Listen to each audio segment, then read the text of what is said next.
Benjamin, white's next move here was quite a shock for us.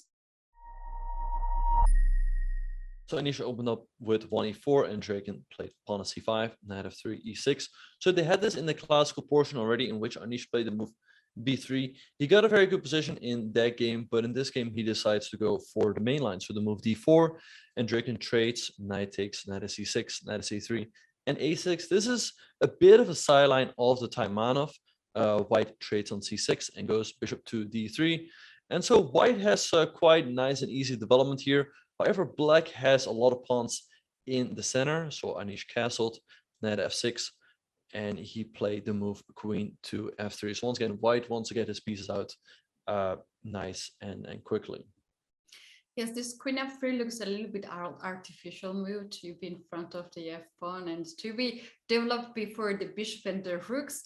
But the idea of queen f3 is to stop black's development on the king side. For instance, if black goes with bishop e7 right now, then white comes with straightforward queen g3, which hits the pawn on g7. And in case of castle, white will also develop the bishop with a mating threat, bishop h6, now created threat on g7. And if knight comes on h5 to attack the queen and the guard g7 pawn, then queen g4 is a brilliant move here, and black gonna have some struggle. Instead of knight h5, black can go this knight on e8, but look at this position. Black is so passive, having most of the pieces on the back ring, and white is very ahead of development and having a slightly better position. So instead of bishop e7 and king side development, Andreikin first decided to develop the queen side, and he went bishop to b7.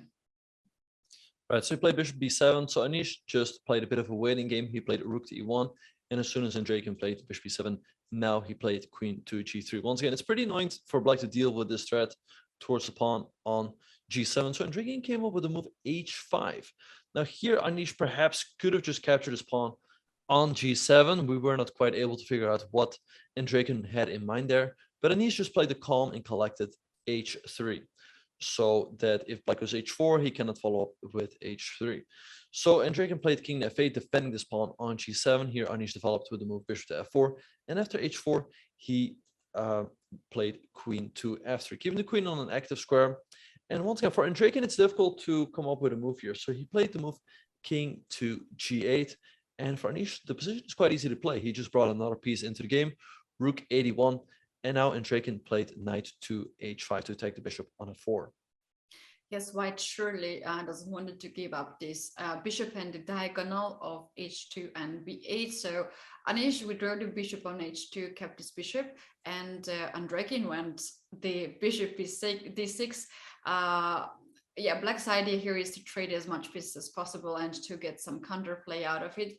Here, white could make several moves, like bishop knight a4, trying to push c4 and open up the position, or knight e2 with the same idea, c4. Instead, Anish went for bishop d6 trade, queen takes d6, and now e5. He tried to close the center and take away f6 square from the knight, which is on h5. And after queen b4, which was played by Andreikin, here Anish went for knight e2. And Benjamin, is this pawn on b2 hanging? Well, this pawn on b2 is hanging, but it is poisoned, because if you take on b2, white goes rook to b1, hitting the queen, and if the queen moves, you take on b7, and white is off a piece. So you cannot take the pawn. So instead of that, Andreikin played the move g6, making sure that he can move the king up, or perhaps move the knight back into the game. So Anish played c3, hitting the queen dropped back, and here b4. So Anish wants to put his knight on d4, and black can still play the move c5, but in that case, white will take, and white will get a very strong knight on d4. So Andreikin played the move a5, trying to put pressure on white's structure. Anish played a3, and bishop to a6. He realized that this bishop on b7 was very passive, so he wanted to trade it off for this active bishop on d3. So Anish played knight to d4, bishop takes d3, queen takes d3, and Andreikin played queen b7. And so here it looks like white should still be quite a bit better, but perhaps if black can get a couple more moves, maybe he can neutralize the position.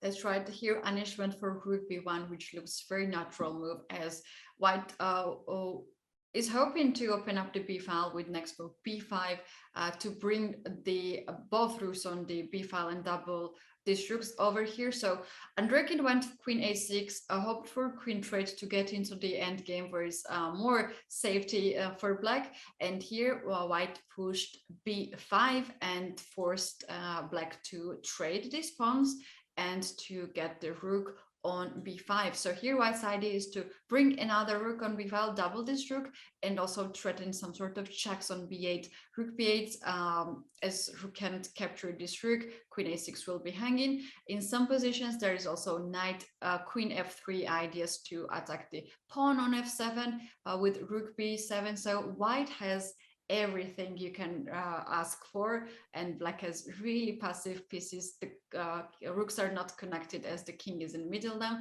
and the knight on h5 is just too far away from all the actions. So Benjamin, then what happened here? Indeed. So Andreikin realized that this knight on h5 was kind of off, so he played knight to g7. Eventually, he wants to bring this knight back into the game. Anish played rook eb1, queen c8, and here a move that surprises quite a bit. He played the move rook to b6. Initially, we were wondering if this might have even been a transmission error, because we were really expecting the move rook to b7, because then he can follow with queen f3 and put a lot of pressure on his pawn on f7. But rook b6 was played, queen to c5, queen f3, and then Andreikin played rook f8, preemptively defending this pawn on f7. Anish played rook to b8, putting more pressure on Andreikin's position, and Andreikin captured his pawn on a3. And this is really where Anish missed a big opportunity. Anish had 2 minutes and 20 seconds on the clock, and Andreikin down to 1 minute and 14 seconds. And Anish here had the move knight to b5. It hits the queen. Now it leaves the rook on b8 hanging, but if you take white takes here, and the rook on b1 is actually protected, so white wins a queen for a rook and should be winning here. And what else does black do, right? I mean, if black goes queen to c5, then we go knight to d6. This knight to d6 is super strong. We threaten to take on f7, and I don't know, it would be really tough for Andreikin to hold on here. Like rook b7 is also coming in lots of positions, and white has a lot of pressure here. So that was probably a big missed opportunity for Anish, but instead of that, he took an f8, and Andreikin recaptured, and he played the move knight to c6. Yeah, now that threat is rook b8, and white wins a queen, so Andreikin had to step this queen somewhere else out of the back ring. So queen c5 has been played, and Anish went here for rook b7.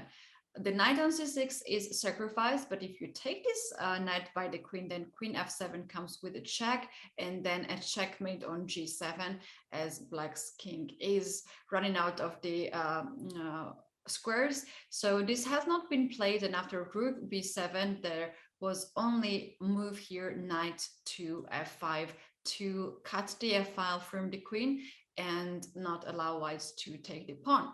And here we have the move knight to e7. This is very lovely sacrifice here. If you take this knight, then queen comes on f6, attacks the knight, and in case if knight goes back on f5, that's gonna be a blunder to rook. Yeah, queen f7 or rook b8, both possibilities, but queen f7 is a checkmate in just one move. So instead of this, of course, black did not capture the knight on e7 and instead went for king to g7. And Benjamin, white's next move here was quite a shock for us. Indeed, we expected Anish to take here on f5, and black does not have an easy decision here. Black can take with the g-pawn, but then his king will be quite exposed, perhaps queen f4 and queen g5, and white should still be fine here. And if you take with the e-pawn, then you allow e6 from white, hitting the pawn on f7. White is still down a pawn. I mean, black can defend rook f8, and white needs to be very careful here as to how to defend. But instead of that, Anish came up with a shocking knight takes g6. Now, black cannot take this knight with the pawn because the pawn is pinned to the king. You can take with the king, but then white goes queen g4 check. You cannot step back to h7 because that allows rook f7 check. So black has to go king h6, and here rook takes f7 looks very scary with rook f6 to come. White at the very least has a perpetual starting with queen f4, king g6, and queen g4. So Anish probably was banking on that, but instead of that, Andreikin found an extremely strong queen c6, and he's hitting this rook. And all of a sudden, the question is, okay, what does white do, right? So Anish realized, like, okay, my knight's under attack. If I take here, black's going to take my rook, and my knight is probably going to get trapped. So instead of that, he took on f7 with the rook, black recaptured, and now he took on h8. But the problem is that after king g7, this knight on h8 is really getting trapped. Anish played queen to h5, trying to go for a checkmating attack, but black just captured his pawn on c3. And the problem for white is that this queen and this knight are really stepping on each other's toes. Like, white doesn't really have any sort of checkmate here. Also, it doesn't seem that white has a perpetual here, because this knight can always come to block. Like, let's say white gets a check here, we take the knight, check, the king steps up, and after queen f7, we can always go knight to g7. So instead of that, Anish played the move knight to f7, but it felt like he didn't really have any threats here. Yeah, and it gives a black a chance to give several checks, and by those checks, black is capturing the pawn. So queen e1 has been played here. King has to go on h2, and queen now f2. So as white has not here the strong check, there is only two checks, which drops the knight on f7. Anish would not wanted to go for this, and he brought the knight on g5, and now he threatens the checks on f7 or h7. But once again, it is black's time to move, and black is going to move by the checks. So queen g3 has been played. White has only moved to withdraw king back on the first rank, and now we have queen e1 check. And after king h2, black captured another pawn on e5, and black collected two extra pawns at this position. Indeed, Andreikin was collecting a lot of pawns here with check. Anish played king g1, queen e3, king h2, queen g3 check, king g1. And here, perhaps a move for Andreikin would have been to go knight e3, you threaten checkmate on g2. However, in the time scramble, this is really tough to spot and actually to go for, and realize that white doesn't have anything here, because if white takes, there's king f6. And if queen f7, it also seems that black is walking out of the checks. So Andreikin came up with a much more practical queen e1 check, king h2, and queen h1. Well, I mean, you might be wondering, like, wait, why does he give away his queen for free here? But if white takes, there's knight to g3 with a fork. The king had to go to g1. Now he takes here, and black is up a lot of pawns here. Also, white's kingside majority is blocked here, so it feels like Andreikin was very close to the win here. Yes, he was very close to win, and also by those checks before he made by the queen, he got some time on the clock.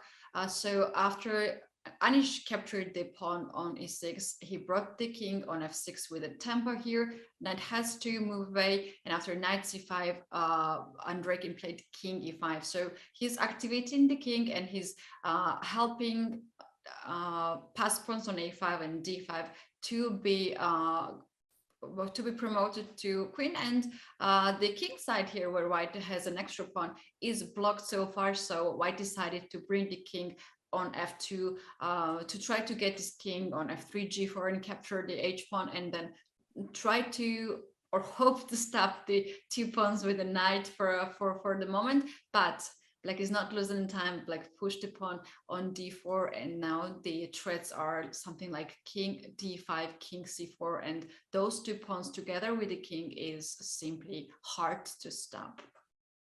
Indeed, yeah, it looked very tough for Anish. He played king e2, trying to bring the king closer to the queen side, but Andreikin here played knight f4. Really good move, hitting the king and the pawn on g2, so Anish had to go to f3, and now king d5. An excellent move, because if you take this knight on f4, black's going to take here, and black is always going to queen much faster. So Anish played the move knight a4 to try to block the pawn on a5, and here knight to e6. A really nice move by Andreikin. The knight jumps back.